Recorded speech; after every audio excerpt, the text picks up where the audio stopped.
오늘 제목은 돌아가라. 돌아가라는 제목입니다. 우리 모처럼 만에 이제 우리 권전사님이 찬양 인도를 하게 돼서 감사합니다. 한 4-5달 되는 것 같아요. 그죠? 출산 전에 저 힘이 없다고 일찍 찬양 인도를 못했는데 또 3달 휴가하고 나서 몇 달 만에 이렇게 앞에 쓴 거 보니까 감개가 무량합니다. 감개가 무량. 감사하고 또 그런 어려움을 당했기 때문에 가사 한 절 한 절이 더 새롭게 느껴져서 이게 이제 메신저, 그 메시지도 중요하지만 메신저도 중요하잖아요. 그러니까 그런 고난을 당하고 찬양할 때 또 이렇게 같이 하는 입장이 다른 것 같아요. 감사하고요. 우리 10명의 성도에게 50만 원씩 구정전에 보내드릴 수 있어서 감사합니다. 예전에 그 500만 원 누가 헌금했다 그랬잖아요. 우리 교육자들과 장로님들이 아주 부지런하게 파악해서 10분에게 50만 원씩 지급할 수 있어서 감사합니다. 하나 또 최 목사님 만나서 들었는데요. 초지동산교회 성도들이 괜히 여기 오기를 힘들어해서 작은 스마트폰으로 예배를 드린다 그랬는데 언제든지 오셔도 괜찮아요. 우리 교회도 초지동산교회 언제든지 가도 괜찮고요. 초지동산교회 성도들이 언제든지 와도 괜찮아요. 스스로 담을 세우지 마세요. 하나님께서 축제로 분리개척을 하겠다면 그 위에도 분가했는데 남남이 아니잖아요. 그죠? 남남이 아니잖아요. 자녀 결혼시켰는데 너 끝이야 이제 오면 안 돼 이런 게 아니잖아요. 그런 것처럼 마음껏 이렇게 여러분도 가시고 올 수 있도록 그렇게 서로 배려해 주시면 감사하겠습니다. 자, 이제 오늘 우리가 31장을 본 건 뭐냐면요. 32장의 내용이 너무 강렬하고 또 핵심 메시지이기 때문에 그것이 중심처럼 보이지만 사실 야곱의 스토리의 핵심은 하나님께서 야곱을 가게 했다가 다시 돌아오게 한 것이 핵심이죠. 그래서 이 돌아가라는 이 메시지가 핵심적인 내용이라고 볼 수 있어요. 이제 크게 보면 우리가 이제 이 전체 문맥을 보려면 늘 키아즘 구조라고 얘기했잖아요. 이제 많이 익숙하죠? 이렇게 양괄식이 아니고, 이제 미괄식도 아니고, 두괄식도 미괄식도 아니고, 양괄식도 아니고, 가운데, 정가운데 핵심 메시지가 있다는 거죠. 자, 그러면 한번 잠깐 보면요. 원래 시작은 창세기 28장 5절부터 시작돼요. 창세기 28장 5절부터 시작돼서 마지막에 어떻게 되냐면 37장 1절에 야곱이 떠나고 돌아오는 것으로 그렇게 마치죠. 그래서 이제 참고적으로 본다면 맨 앞에는 야곱의 도망 사건이 나오고 끝이 뭐겠어요? 야곱의 도망이 끝난다. 시작하고 끝이고 이렇게 하는 것은 이게 연결되기 때문에 그렇게 짝을 맞추는 거잖아요. 그 다음에 이제 에서의 집안에 대해서 잠깐 언급이 나와요. 에서의 집안. 그리고 여기 뭐가 나오겠어요? 여기도 역시 에서의 집안에 대해서 잠깐 나오죠. 이렇게 서로 연관되는 것들을 짝을 맞추다 보니까 딱딱 맞추고 요 제일 가운데 내용이 뭐냐면 31장 1절에서 이제 1절에서 55절이죠. 한마디로 여호와께서 야곱을 떠나게 하셨다. 야곱을 떠나게 하시면 어디서요? 외삼촌 라반의 집에서 떠나게 하심이 핵심이에요. 왜냐하면 떠나게 하셔야 다시 원래 상태로 돌아오잖아요. 그냥 크게 보면 가나안 땅에서 시작해서 베델로 갔다가 여기 외삼촌 라반의 집이죠. 라반의 집에 거하다가 다시 여기 보면 이제 야복강 그래서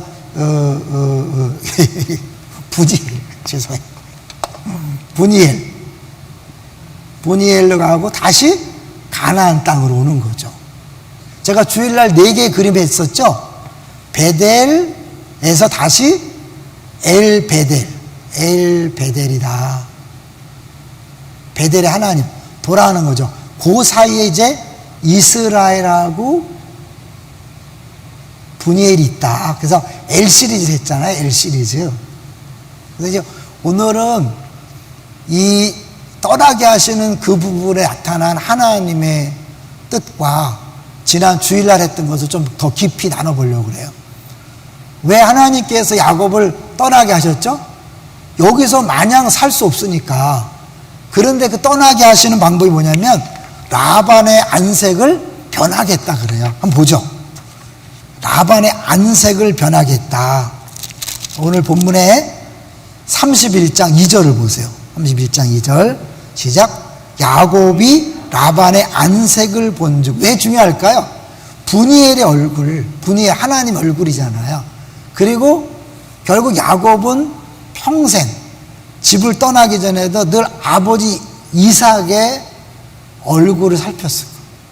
늘 큰아들만 좋아하는 그 아버지의 그 얼굴에서 자기에게 만족하는 걸 얻게 하려고 얼마나 애를 썼겠어요. 여러분 편했을 때 그거 알잖아요. 결국 그러다가 사람의 얼굴이 아니라 하나님의 얼굴이 제일 중요하다는 걸 아는 거죠. 집에 있을 때는 이삭의 얼굴에 늘 신경을 썼고 외삼촌 집에 도망갔을 때는 외삼촌 라반의 얼굴에 늘 신경을 썼어요. 그러니까 결국 라반의 얼굴의 안색이 변하니까 어떻게 해요? 이제 더 이상 있으면 안 되겠다. 그래서 떠날 걸 결심하고 그때 맞춰서 하나님 어떻게 해요? 떠나라, 돌아가라 그렇게 하는 거죠. 자, 3절 31장 3절 볼게요. 시작. 여호와께서 야곱에게 이르시되 내 조상의 땅 내 족속에게로 돌아가라 내가 너와 함께 있으리라 하신지라. 그리고 다시 한번 13절 31장 13절 시작. 나는 베델의 하나님이라 내가 거기서 기둥에 기름을 붓고 거기서 내게 서원하였으니 지금 일어나 이곳을 떠나서 내 출생지로 돌아가라 하셨느니라. 왜 돌아가는 게 중요하죠? 가나안 땅에 하나님이 살게 하시려고 아브라함을 불렀잖아요. 그러니까 결국 아브라함, 이삭, 야곱 12아들 모든 이스라엘에게 약속된 땅은 가나안인 거죠. 가나안을 벗어나면 안 되는 거예요. 이건 가나안을 벗어난 건 어쩔 수 없는 그런 일이었고 하나님은 원래 계획대로 다시 가나안 땅에 돌아오게 하는데 이제는 뭐예요? 가나안 땅에 돌아오게 하시되 단순히 돌아오는 것이 아니라 가나안 땅에 걸맞는 인격으로 믿음으로 바꿔놓을 필요가 있는 거예요. 그래서 씨름 사건이 등장하는 거예요. 하나님이 계획했던 큰 부자를 이루고 12자녀를 낳게 해서 하나님 계획하신 그걸 했지만 그런 외적인 많은 부유함도 중요하지만 더 중요한 것은 이 가나안 땅에 걸맞는 삶, 하나님 나라에 걸맞는 삶이 중요하기 때문에 거기 어떻게 이제 이 이스라엘과 분이엘이 필요했던 거죠. 주일날 말씀드렸죠. 왜 씨름하는 모습으로 하나님 찾아왔다고요? 네가 평생 엉뚱한 씨름을 해왔다는 것을 하나님이 깨닫기로 하신다고 했죠. 그래서 밤새도록 씨름했어요. 하나님이 마음만 먹으면 여기 딱 시작하는 순간 환도표를 칠 수 있잖아요. 그런데 밤새도록 했다는 건 뭐예요? 기다려준 거죠. 뭘 기다린 거예요? 스스로 깨닫게 하길 기다려주는 거예요. 하나님이 우리를 변화시킬 때요 처음부터 확 뒤집어 엎지 않습니다. 뒤집어 엎을 수 있어요 우리를. 그렇지만 하나님은 평생 작업을 통해서 우리를 서서히 바꿔놓고 있는 거죠. 믿습니까? 그러니까 우리 괜찮은 거지. 여러분 만약에 인격을 변화시키려면 쉽게 해서 맨날 암에 걸리고 막 교통사고가 나고 막 사업에 실패 이런 것들을 막 계속 뺑뺑이 돌려봐요. 그럼 그냥 날마다 광야, 그죠? 광야. 하나님을 안 만날래 안 만날 수 없는 거죠. 근데 하나님은 변화도 중요하지만 우리를 그렇게 고통 속으로 몰아넣지 않아요. 야곱을 사실은요, 야곱이 계속해서 떠나게 된 이유가 뭐예요? 아버지를 속이고 형을 속인 거잖아요. 그랬을 때 이 에서가 뭐라고 얘기했나 잠깐 볼까요? 27장 가보세요, 여러분. 27장 가보면 에서가 야곱을 이렇게 얘기해요. 27장 36절 볼까요?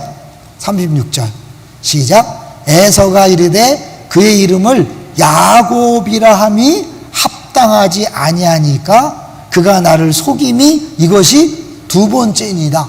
첫 번째 뭐예요? 장자의 명분을 빼앗고 이제는 뭐예요? 내 복을 빼앗았나이다. 그러니까 이 야곱이란 건 뭐예요?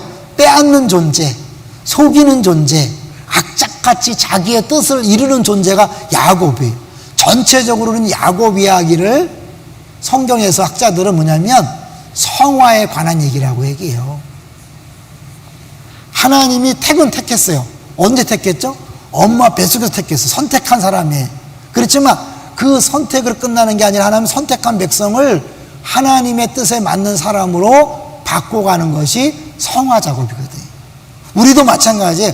우리가 무슨 자격이 있어서 예수 믿은 게 아니고 구원받은 게 아니잖아요. 아무런 조건도 없이 자격도 없이 딱 구원받은 거죠. 그렇지만 이제 평생 이 성화의 작업을 거치는 거죠. 근데 이 성화의 작업을 거치는데 내가 먼저 어떻게 해요? 먼저 다른 사람을 속여요. 형도 속이고 아비 속이죠. 그래서 이제 나타난 게 뭐냐면 가서 라반에게 계속 속임을 당해요. 아시죠? 그죠? 첫 번째 뭘로 속았어요? 그렇게 장자를 좋아하고 첫째를 좋아하다가 어떻게 했어요? 라헬을 사랑했는데 첫째 딸과 동침했어요. 그래서 우리 동네는 큰 딸보다 둘째 딸을 먼저 결혼시킨 일이 없다. 재밌지 않아요? 그럼 굉장히 합당한 거이지만 이 야곱이 첫째가 되려고 그렇게 애를 썼는데 너 첫째 좋아하냐? 하나님이 어떻게 첫째 딸을 먼저 가져라 이렇게 하고 그래 고생한 거죠. 그리고 특별히 또 보면 어떻게 그렇게 속였을 뿐만 아니라 10번이나 속였다 그래요. 자, 31장 7절을 볼까요? 31장 7절 시작. 그대들의 아버지가 나를 속여 품삯을 10번이나 변경하였느니라. 그러나 하나님이 그를 막으사 나를 해치지 못하게 하였으며. 끊임없이 결혼 때문에 속고 품삯 때문에 속고 결국 계속해서 속는 이유가 뭘까요? 아버지를 속이고 형을 속였기 때문에 그거를 겪게 하는 거예요, 여러분. 우리가 보통 말하는 인과응보 그런 표현이 아니라 하나님은 우리를 변화시키기 위해서 우리들이 행한 악에 대해서 남의 눈물을 흘려서 눈물 나게 했다면 나도 눈물 나는 사건을 겪어하게 해요. 그래서 결국 그 사람들의 심정도 이해하게 되고 그러면서 내 죄가 얼마나 큰지를 알게 되는 거예요. 이제 이런 모든 과정을 통해서 이제 야곱이 어떻게 해요? 외삼촌 라반이 안색이 변하니까 할 수 없이 이제 돌아가기로 마음 먹죠. 그런데요, 이 31장 계속 곳곳이 나오는 게 재미난 게 뭐냐면 20절 보세요. 31장 20절. 31장 20절 시작. 야곱은 그 거취를 아람 사람 라반에게 말하지 아니하고 가만히 떠났더라 그래요. 가만히 떠났다는 게 특별한 수고예요, 수고. 히브리어 수고. 수고 알죠? 단어와 단어가 만나는 수고잖아요. 그러니까 관용구인데 가만히 떠났다는 것이 속이다. 그런 뜻이에요, 속이다. 그래서 이제 27절에 보면 고지그대로 내가 나를 속이고, 그러니까 라반이 계속해서 야곱이 자기를 속였다 그래. 그래서 결국 속이고 속고, 속이고 속고, 그걸 계속 반복하는 거예요. 우리가 다른 사람을 속이고 사기쳐서 잘 된 것처럼 보이잖아요. 결국 나도 똑같이 속임을 당하고 끊임없이 그 고통 속에 살아갈 수밖에 없는 것을 보여주고 있는 거예요. 마지막까지 야곱은 이제 그렇게 해서 라반을 떠납니다. 자, 그런데 이제 32장에 돌아가서 볼게요. 32장에 돌아가서 이 가나안 땅으로 돌아가는데 중요한 것은요, 단순히 집으로 돌아가는 게 아니라 신학자들이 얘기하기를 가나안 땅으로 돌아가기 위해서 거쳐야 될 과정이 있는 거예요. 그러기 위해서 우리가 그림을 이해하기 위해서요, 이스라엘 백성들이 광야에서 가나안 땅에 들어가기 위해서 뭘 했죠? 요단강을 건너갔죠? 그런 것처럼 이 야곱이 이제 이 하란에서 다시 가나안 땅으로 돌아오기 위하여 야복강을 건너게 하는 거예요. 강을 건넌다는 요거를 통해서 장차 이스라엘 백성이 가나안 땅에 들어가는 것들을 미리 보여줘요. 이건 나중에 이제 우리가 세례를 통해서 천국에 백성 되는 거죠. 여기 불신에서 세상에서 이제 천국으로 들어가는 걸 나름대로 그렇게 쭉 그림이 그려지는 거예요. 여기 가나안 땅에 들어가기 위하여 야복강을 건너야 되는 그런데 단순히 강을 건너는 게 아니라 이때 뭐예요? 완전히 변화가 필요한 거죠. 요 변화를 하나님께서 어떻게 역사하시냐면 아시는 것처럼 씨름하는 하나님으로 찾아오시는 거죠. 그래서 하나님이 밤새도록 씨름하면서 네가 지금 평생 동안 헛된 씨름을 했다는 것을 보여주고 이제 끝까지 버티니까 어떻게 해요? 결국 환도뼈를 치죠. 우리 옛날 성경은 환도뼈니까요. 이 환도뼈도 잠깐 이제 신학적으로 생각해 본다면 왜 하필이면 환도뼈냐? 힘을 못 쓰게 하려고 했다. 우리가 보통 힘을 못 쓰려면 어딜 쳐요? 허리를 치잖아요. 허리에 힘이 있는 건데 환도뼈를 치는 건 뭐냐면 나중에 이제 이삭이 또 아브라함이 이삭의 아내를 할 때 어떻게 하냐면 내 사타구니에 손을 놓고 기도하라 그러죠. 자녀할 때 꼭 이 부분을 얘기해요. 그러니까 환도뼈와 이제 아브라함이 종을 보낼 때 그럴 때 여기 넣고 하라 할 때 거기 다 같은 단어예요. 그러니까 결국 이게 자손과 관계된 부분인 거예요. 그러니까 이거는 나중에 뭐겠어요? 예수 그리스도의 십자가를 암시한다고 이렇게 얘기해요. 결국 왜 하필이면 환도뼈냐? 단순히 환도뼈는요, 저는 거지 진짜 힘을 못 쓰게 하는 게 아니거든요. 진짜 힘 못 쓰게 하는 우리가 척추를 쳐요, 척추를. 그죠? 근데 이게 환도뼈는 자체는 거기에 의미가 있는 거예요. 자손에 대한 의미가 있고, 나중에 너 환도뼈를 치는 것처럼 예수 그리스도를 자손을 치겠다는 것을 신학적으로 보여주는 거예요. 여기까지 주일날 설교하다가는 몇 시간 걸릴 테니까 여기까지만 하고요. 그리고 결국 환도표를 쳐서 이분이 보통 존재가 아니라 어마무시한 존재구나. 한마디로 하나님이라는 것을 잠깐 짐작하는 거죠. 그래서 이제 나타나는 게 뭐냐면 못 가게 하고 어떻게 복 주지 아니하시면 여기 이제 핵심인 거죠. 주일날 우리 잠깐 봤으니까 복습하는 차원에서요. 볼게요. 자, 32장 22절부터 볼게요. 32장 22절부터 시작. 밤에 일어나 두 아내와 두 여종과 11아들을 인도하여 야복나루를 건널세. 요 건너다는 단어가 이제 나중에 보면 또 다른 건너는 것과 연관이 되기 때문에 필요한 거예요. 요거는 나중에 이제 해가 분이엘을 지날 때 그랬대요. 우리 31절 보세요.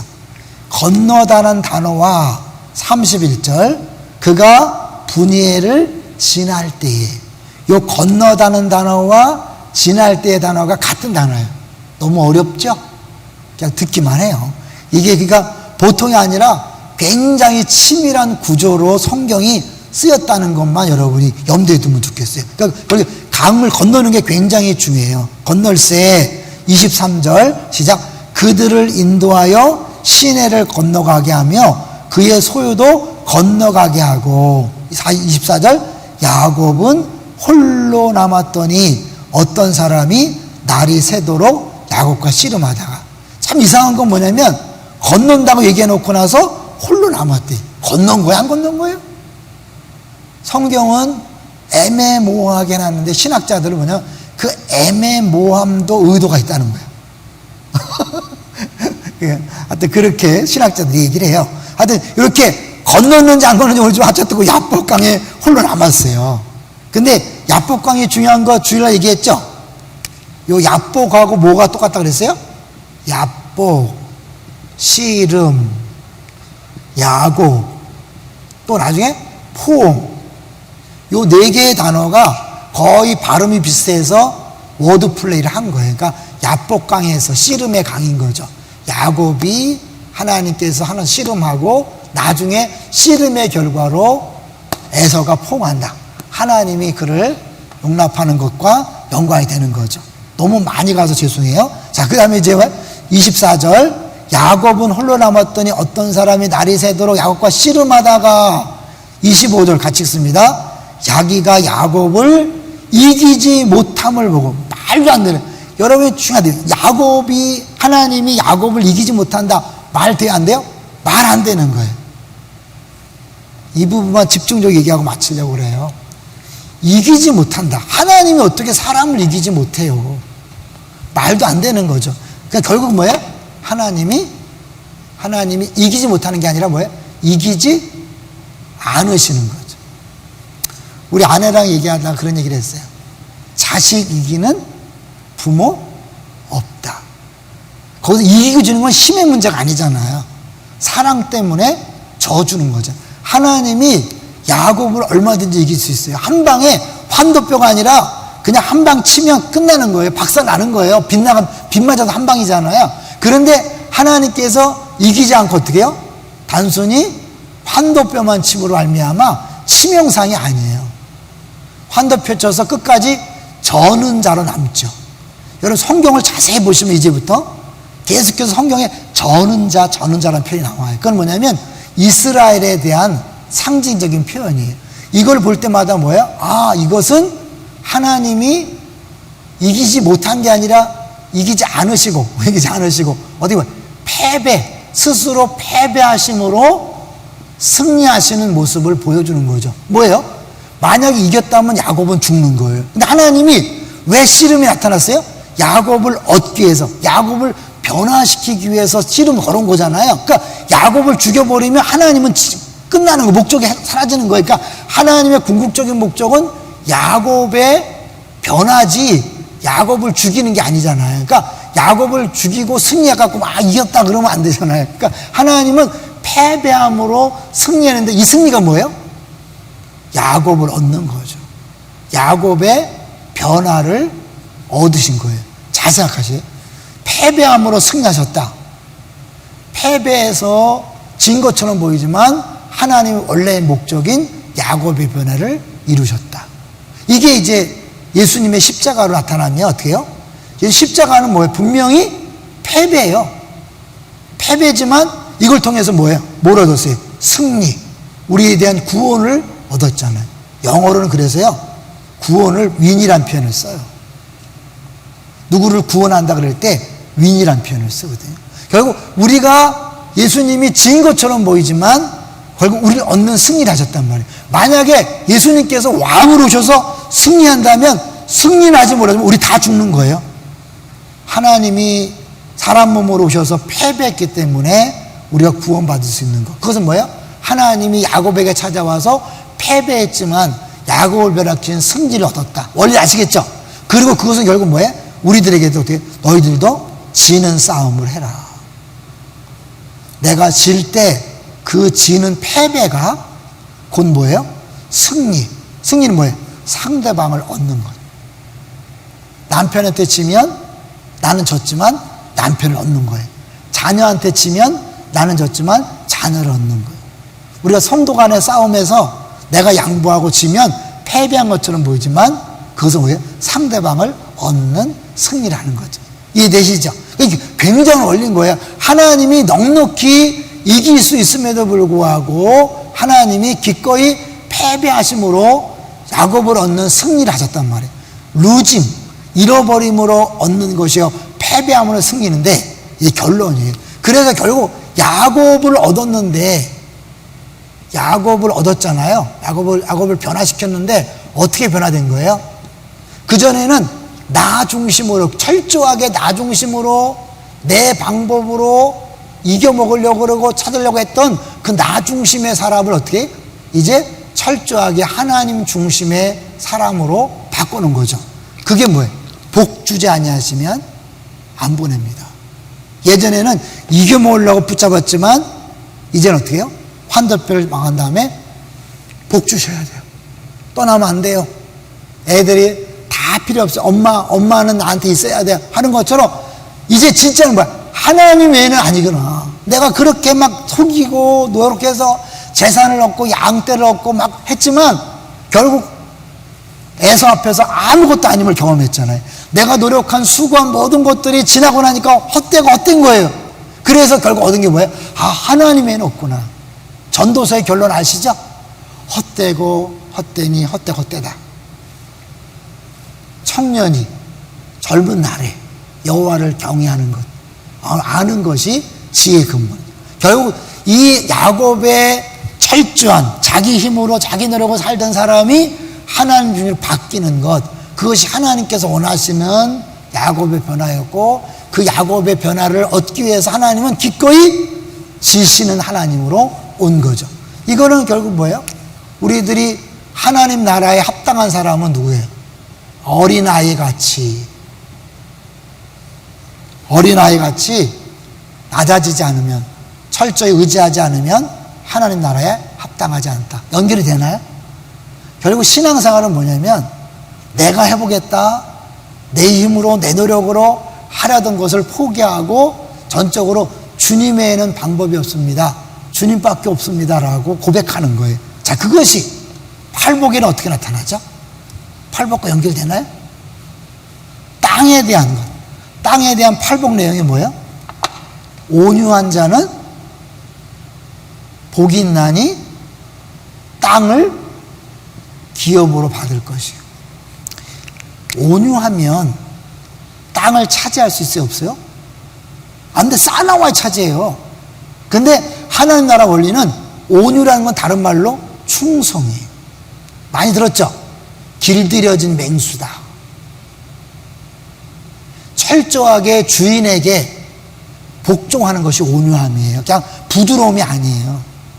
그러니까 우리가 아우 저 사람 부드러워, 그게 온유가 아니에요. 이 온유는 내 안에 힘이 넘치지만 길들여진 맹수처럼 주인이 앉아 일어서 그래서 철저하게 주인에게, 그 때문에 온유에 따른 말이 충성이에요. 모세처럼 온유한 사람이 없다, 모세처럼 충성한 사람이 없다, 그런 거죠. 결국 내 뜻이 아니라 주인의 뜻에 100% 복종하는 사람, 그 사람이 땅을 기업으로 받는 거죠. 할렐루야. 이해되시죠? 결국 예수님을 따라가는 게 뭐예요? 나는 마음이 온유하고 겸손하니. 예수님 온유했기 때문에 내 뜻대로 마옵시고 뭐예요? 아버지의 뜻대로 되기를 원합니다.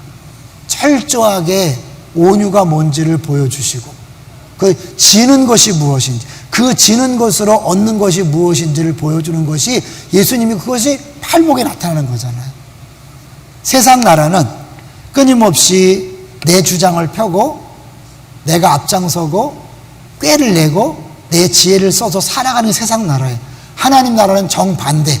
그 모든 것들을 포기하고 철저하게 주님 뜻에 순종할 때 주님이 주는 거예요. 땅은 내가 차지하는 게 아니라 주님이 주시는 거예요. 할렐루야. 만약에 야곱이요, 처음부터 하나님이 자기를 태중에 택했다는 사실을 알고 진짜 믿고 굳이 형의 걸 빼앗지 않고 아버지를 속이지 않았다면 외삼촌 라반의 집 가서 저렇게 고생할 필요가 있었을까요? 왜 속임을 당했다 그랬어요? 그 하나님 이미 정해놓은 그 축복을 자기 노력으로 방법으로 쟁취하려고 붙잡으려고 했기 때문에 문제가 발생한 거예요. 여러분, 우리가 택함 받은 순간부터 하나님 나라는 우리의 것이 됐습니다. 할렐루야. 근데 그걸 잊어버리고 자꾸 내가 자꾸 돈을 모으려고 그러고 높아지려고 그러고 내가 뭔가 1등 되려고 하고 내가 더 인기 끌려고 하고 사람들의 안색 그거 살피고 사람들 인기를 얻으려고 그렇게 하면 할수록 마지막에 에서를 만나서 다 빼앗기고 죽을 위험 속에 빠지는 것처럼 남는 게 없는 거예요. 철저하게 내려놓고 매 순간마다 하나님 내 뜻이 아니라 주의 뜻대로 되기로 합니다. 매 순간마다 순종하는 거예요. 우리는 그렇게 이러다가 망하는 거 아니에요. 걱정하지 마세요. 여러분 20년 동안 해야 될 일을 하나님은 하루 만에 할 수 있습니다. 할렐루야. 근데 우리 어떻게 해요? 내가 생각할 때 하나님 비전을 주셨어. 나도 비전을 준 거야. 야, 이 꽃이 피어나고 뭐 할 것이다. 그럼 나는 어떻게 해? 꽃이 피기 위해서 지금 땅을 막 갈아야 돼. 그리고 씨를 심어야 돼. 근데 하나님이 그걸 안 주니까 뭐야? 내가 막 억지로 막 해요. 이런 교회에서 신앙생활 하면서 문제를 일으키는 사람들이 나름대로 다 뭐예요? 교회를 위한 거예요. 하나님 나라를 위한 거예요. 어느 순간 기도하다가 비전을 받았어. 비전을 받았으니까 이걸 해야 돼. 그리고 어떻게? 내 생각에 이걸 비전을 이루기 위해서 빨리 지금 봄에 땅을 갈고 씨를 뿌려야 돼. 하나님은 아니에요. 아니야. 기다려. 내가 꼭 씨를 뿌리고 꽃을 피우는 게 아니에요. 하나님은 이걸 약속했지만 꼭 내가 하는 게 아니라 하나님은 어떻게?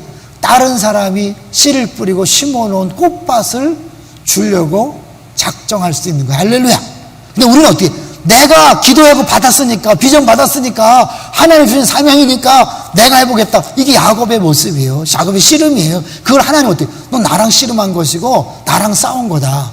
아니, 우리는 하나님께서 택하신 것, 하나님께서 약속하신 것, 하나님이 주시겠다고 맘먹은 하나님의 방법으로 준다는 사실을 믿고 기다리는 거예요. 그리고 한 걸음 한 걸음 내게 주어진 것을 감사함으로 받고 가는 거예요. 어느 날 이루어져 있어요. 내가 씨 뿌리고 꽃을 피운 게 아닌데 이루어져 있어요. 할렐루야! 이걸 보여주는 거예요. 여러분, 끊임없이 이제 계속 내가 한번 해보겠다는 사람은 야곱처럼 또 반복적으로 또 고통당하고 또 아픔당하면서 아니구나, 아니구나, 아니구나. 그걸 자꾸 경험해요. 빨리 깨닫는 사람은 이제 어차피 한 번 사는 인생인데 풍성하게 여유있게 행복하게 살지만 이거를 죽을 때 깨닫는 사람도 있어요. 어떤 삶을 사실래요? 하나님은 야곱을 변화시킨 것처럼 우리를 반드시 변화시킵니다. 무서운 거예요. 그것이 하나님 열심이고, 그래서 때로는 합력하여 선을 올리시는 것이 고통스러울 수 있어요. 빨리 내가 야곱을 보면서 이게 아니구나, 내가 내 힘으로 싸우는 씨름하는 게 아니라 주님의 방법이 없습니다. 주님이 살려주시고 주님 복 주셔야 되고 주님이 하셔야 합니다. 이런 사람은요 굉장히 세다는 거 아세요? 이 처음에 이런 복음을 얘기하면 사람도 그래요. 내가 그렇게 막 열심히 하다가 그럼 나 뭐 하란 법이냐? 아니에요. 이걸 아는 사람은 끊임없이 기도하는 사람이에요. 상황이 어떻게 상관없이 주님 주신 그 제목을 넣고 그냥 기도하는데 초조하지 않아. 빨리 안 이루어져 초조하지 않아. 그냥 기도하는 거예요. 그리고 한 걸음 한 걸음 내게 순종하는 거예요. 결과가 이맘때쯤이면 나타나야 되는데 그거 상관하지 않아요. 그냥 있는 것을 즐기면서 가는 거예요. 누가 행복할까요? 늘 뭔가 쫓기고 뭘 해야 되는데 뭘 이루어야 되는데 이때쯤이면 뭔가 이루어져야 되는데 그게 아니라 지금 주어진 것을 감사하면서 기뻐하면서 가는 거죠. 한 얘기하고 마치죠. 아무래도 이제 좀 전에도 우리 최만성 목사님이 잠깐 인사하러 왔던데 하나님이 지금 막 부어주는 거예요. 그래서 지금 사방에서 들어오는 헌금이 인테리어 비용을 다 감당할 정도로 그렇게 많이 들어왔대요. 처음에 인테리어 할 때 돈이 막 들어가니까 걱정이 그렇게 많이 됐대요. 웬걸 사방에서 돈을 갖고 오더랍니다. 할렐루야. 하나님은 처음부터 계획이 있었어요. 근데 그걸 믿고 여유있게 갔으면 얼마나 행복했겠어요. 근데 어떻게 이것도 돈이고 저것도 돈이고 결론은 버킹엄인데 결론은 크라임이 되어져 있는데 우리가 막 애써서 노력하다가 뒤를 얻어먹고 쳐먹고 속이움 당하고 그러다가 이거였군요 하는 사람하고 딱 믿고 하나님 알아서 하겠지 하고 믿으면서 지금 주어진 것들을 할렐루야 할렐루야 감사합니다 할렐루야 이름 누가 더 행복해요? 알아서 하세요. 여러분 이 주어진 풍성함을 놓치지 마시고 마음껏 누리시기를 주의 이름으로 축원합니다. 네, 같이 우리 기도하죠.